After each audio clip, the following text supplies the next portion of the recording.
मित्रांनो, ही पाठीमागे जी ट्रेन दिसते ती आहे इंदोर दौंड एक्सप्रेस। तर आपली लोकल मिस झाली, त्याच्यामुळे आपण ही पाठीमागे जी ट्रेन दिसते ही ट्रेनने जाणार आहे। आणि ही ट्रेन नॉनस्टॉप पुणे स्टेशनला जाते, चिंचवडला थांबते फक्त आहे, त्याच्यामुळे आपलं थोडा हे बेसिक फायदा आहे।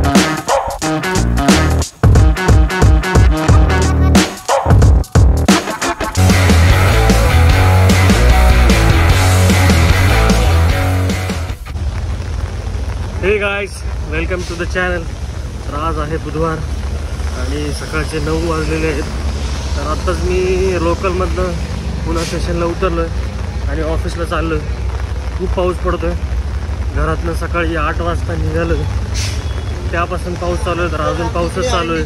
हा ब्लॉग आपला असणार आहे इन्कम टॅक्सच्या रिटर्नच्या संदर्भात, कारण की जुलै महिना चालू आहे आणि 31 जुलै ही इन्कम टॅक्स रिटर्नची लास्ट तारीख असते, जी लोक इंडिव्हिज्युअल्स असतात। आता लोकांना प्रश्न पडेल की इंडिव्हिज्युअल म्हणजे काय? इंडिव्हिज्युअल तर सगळेच असतात, मग ह्यामध्ये बरेच प्रकार आहेत। तर कोणाला 31 जुलैच्या आतमध्ये टॅक्स भरायचा आहे, कोणाला नंतर भरायचा आहे, यात बऱ्याच गोष्टी आहेत। तर आपण ते ह्या ब्लॉगमध्ये बघणार आहेत की रिटर्न कोणी भरायला पाहिजे, कधी भरायला पाहिजे, का भरायला पाहिजे, कसं भरायला पाहिजे, कुठल्या फॉर्ममध्ये भरायला पाहिजे। इन्कम टॅक्स रिटर्नमध्ये बरेच फॉर्म असतात की 1 असतो, 2 असतो, 3 असतो, 4 असतो, 5 असतो, 6 असतो, 7 असतो। प्रत्येक फॉर्ममध्ये डिसाईड केलेलं असतं या फॉर्ममध्ये कोण रिटर्न टाकणार, त्या फॉर्ममध्ये कोण भरणार। तर या सगळ्या गोष्टी आपण या ब्लॉगमध्ये सांगणार आहे, तर तुम्ही ब्लॉग पूर्णपणे बघा। ही 140 नंबरची बस आहे, या बसने आपण ऑफिसला जातो पुणे स्टेशनवरनं, 140 upper depot. Hey guys, welcome to the channel. तर आज रविवार आहे, दुपारचे 3:30 वाजलेले आहेत। तर आपण इन्कम टॅक्स रिटर्नच्या संदर्भात व्हिडिओ चालू केला होता, तर तो बुधवारी सकाळी चालू केला होता ऑफिसला जाताना। तर आज गुरुवार, शुक्रवार, शनिवार असे 3.5 दिवस संपूर्ण कंप्लीट झालेले आहेत, पण ते काय व्हिडिओ बनवायला काय टाइम भेटला नाही। खूपच कामाचा लोड जास्त होता, त्यामुळे तो व्हिडिओ काय कंप्लीट झालेला नाहीये। आणि आज पण मी काम करतोय, इन्कम टॅक्स रिटर्न फाईल करतोय। तर रविवारचा दिवस आहे, 3:30 वाजलेत, तर मला असं वाटत होतं की तो व्हिडिओ कुठल्याही पद्धतीने कंप्लीट व्हायला पाहिजे, म्हणून मी तो आज कसाही करून कंप्लीट करणार आहे। इन्कम टॅक्स रिटर्नची 31 जुलै 2022 ही शेवटची तारीख आहे। तर त्या संदर्भात आपण काही प्रश्नांची उत्तरं सॉल्व्ह करणार आहे। तर सगळ्यात पहिला प्रश्न असा आहे की इन्कम टॅक्सचा रिटर्न कोणी भरायला पाहिजे। तर यावर गव्हर्नमेंटचा रूल असा आहे की इन्कम टॅक्स मध्ये एक सेक्शन आहे 139 सबसेक्शन 1, त्या सेक्शन मध्ये सांगितलंय की इन्कम टॅक्सचा रिटर्न कोणी भरायला पाहिजे। जर वर्षाचा तुमचा ग्रॉस इन्कम हा 2.5 लाखापेक्षा जास्त आहे, तर तुम्हाला इन्कम टॅक्स रिटर्न भरणं कंपल्सरी।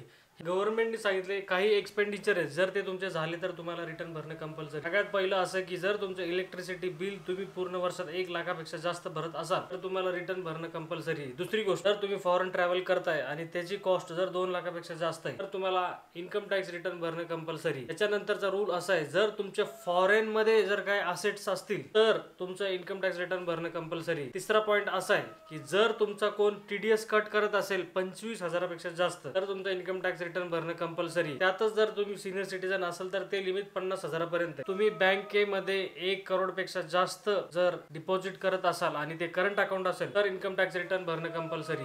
तेच जर तुमचं सेव्हिंग अकाउंट असेल तर त्याला 50 लाखाचं लिमिट आहे। तर असे काही रूल्स। आता स्टार्टिंगला मी एक रूल सांगितलं होतं, जर तुमचं ग्रॉस टोटल इन्कम 2.5 लाखापेक्षा जास्त असेल तर तुम्हाला ITR कंपल्सरी। पण काही बिझनेसमॅन असं दाखवतील की त्यांचं ग्रॉस इन्कम हे 2.5 लाखापेक्षा कमी, खर्च जास्त दाखवतील आणि म्हणतील की आमचं ग्रॉस टोटल इन्कम आणि ITR भरणार नाही। पण त्यांच्यासाठी पण एक रूल आहे की जर तुम्ही बिझनेसमॅन असाल तर तुमचं ग्रॉस रिसीट हे 60 लाखापेक्षा जास्त असेल तर तुम्हाला ITR भरणं कंपल्सरी। त्यामुळे तुम्ही ग्रॉस टोटल इन्कम किती दाखवा, जर तुमचं ग्रॉस रिसीट जे तुम्ही जे सेल करताय आणि ते जे पैसे येतात ते जर 60 लाखापेक्षा जास्त असतील, तर तुम्हाला ITR भरणं कंपल्सरी। आणि ते जर प्रोफेशनल असेल, प्रोफेशनल म्हणजे कोण, CA, डॉक्टर, वकील वगैरे कोणी पण, त्यांचं जर ग्रॉस रिसीट 10 लाखापेक्षा जास्त असेल तर त्यांना रिटर्न भरणं कंपल्सरी। म्हणजे त्यांच्यासाठी हा रूल नाहीये या 2.5 लाख तुमचं ग्रॉस टोटल इन्कम, त्याच्या पुढे तुमचं इन्कम जातंय का त्याच्या अलीकडच, त्याच्यासाठी हा एक रूल खूप महत्त्वाचा आहे। गव्हर्नमेंटनी 5 प्रकारचे हेड बनवलेले आहेत की त्या हेडमध्ये तुम्हाला तुमचे इन्कम टाकून त्याची टोटल करायची आणि त्याच्यावरती टॅक्स कॅल्क्युलेट करून ते तुम्हाला भरायचे. तर 5 प्रकारचे इन्कमचे हेड कुठले, तर सगळ्यात पहिला आहे सॅलरीचा. जर कोणी माणूस असेल त्याचा फक्त सॅलरीचा इन्कम आहे, त्यांनी फक्त सॅलरीच्या हेड मध्ये त्याची सॅलरी टाकायची, बाकीचे जे 4 हेड आहेत ते ब्लँक ठेवायचे, टोटल करायची आणि त्याच्यावरची जो टॅक्स येईल तो भरायचा. अशा प्रकारे 5 हेड आहेत. तर सगळ्यात पहिला हेड आहे सॅलरी. त्यानंतर आहे हाऊस प्रॉपर्टी, म्हणजे जे गाववाली लोक असतात किंवा ज्यांचा फक्त रेंटेड बिझनेस असतो त्या लोकांनी त्या हेड मध्ये फक्त त्यांचं रेंट जेवढं भेटले तेवढं टाकायचं, बाकीचे हेड मोकळे ठेवायचे आणि रिटर्न भरायचे. तिसरा हेड असतो PGBP, म्हणजे काय असतं की profits and gains from business and profession, म्हणजे जे लोक बिझनेस करतात त्या लोकांचा इन्कम त्यांनी त्या हेड मध्ये टाकायचा, टॅक्स कॅल्क्युलेट करायचा आणि भरायचा. चौथा हेड असतो कॅपिटल गेन. कॅपिटल गेन म्हणजे काय असतं की जे आपण प्रॉपर्टी सेल करतो त्या प्रॉपर्टी सेल मधनं जो इन्कम मिळतो त्या हेड मध्ये जातो. आणि सगळ्यात शेवटचा हेड असतो अदर इन्कम. अदर इन्कम म्हणजे काय असतं, शब्दातच लिहिले अदर. अदर म्हणजे कुठलेही इन्कम जे 4 मध्ये बसत नाही ते अदर इन्कम मध्ये टाकायचं आणि त्याचं टोटल करून त्याचं टॅक्स करून भरून टाकायचं. असे 5 हेड असतात, ते लक्षात ठेवा. एकदम थोडक्यात माहिती होती, जास्त काय डिटेल मी सांगत नाही. जास्त डिटेल मध्ये टाकलं तर व्हिडिओ खूप मोठा होईल आणि खूप बोर होईल आणि तुम्हाला कळणार पण नाही.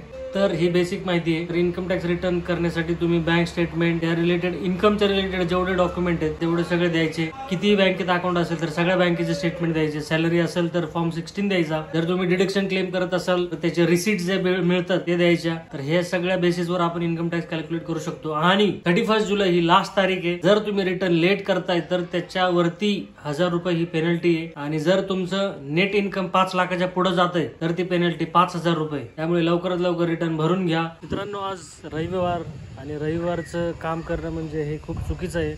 तरी पण काय करणार, इन्कम टॅक्सची ड्यू डेट असल्यामुळे आणि खूप रिटर्न आपले पेंडिंग आहेत, त्यामुळे दिवसभर ITRच भरत होतो. तर आज थोडा बाहेर चांगला मोसम झालाय तरी पण दिवसभर काम करतोय. थोडीशी लाज वाटायला पाहिजे, पण काय करणार.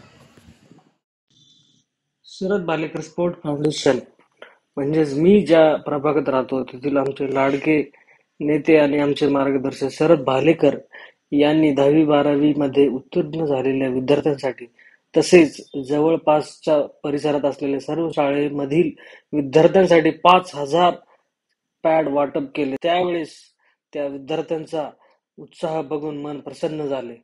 काय ते विद्यार्थी, काय ती शाळा आणि काय त्यांचा तो उत्साह, एकदम ओकेच.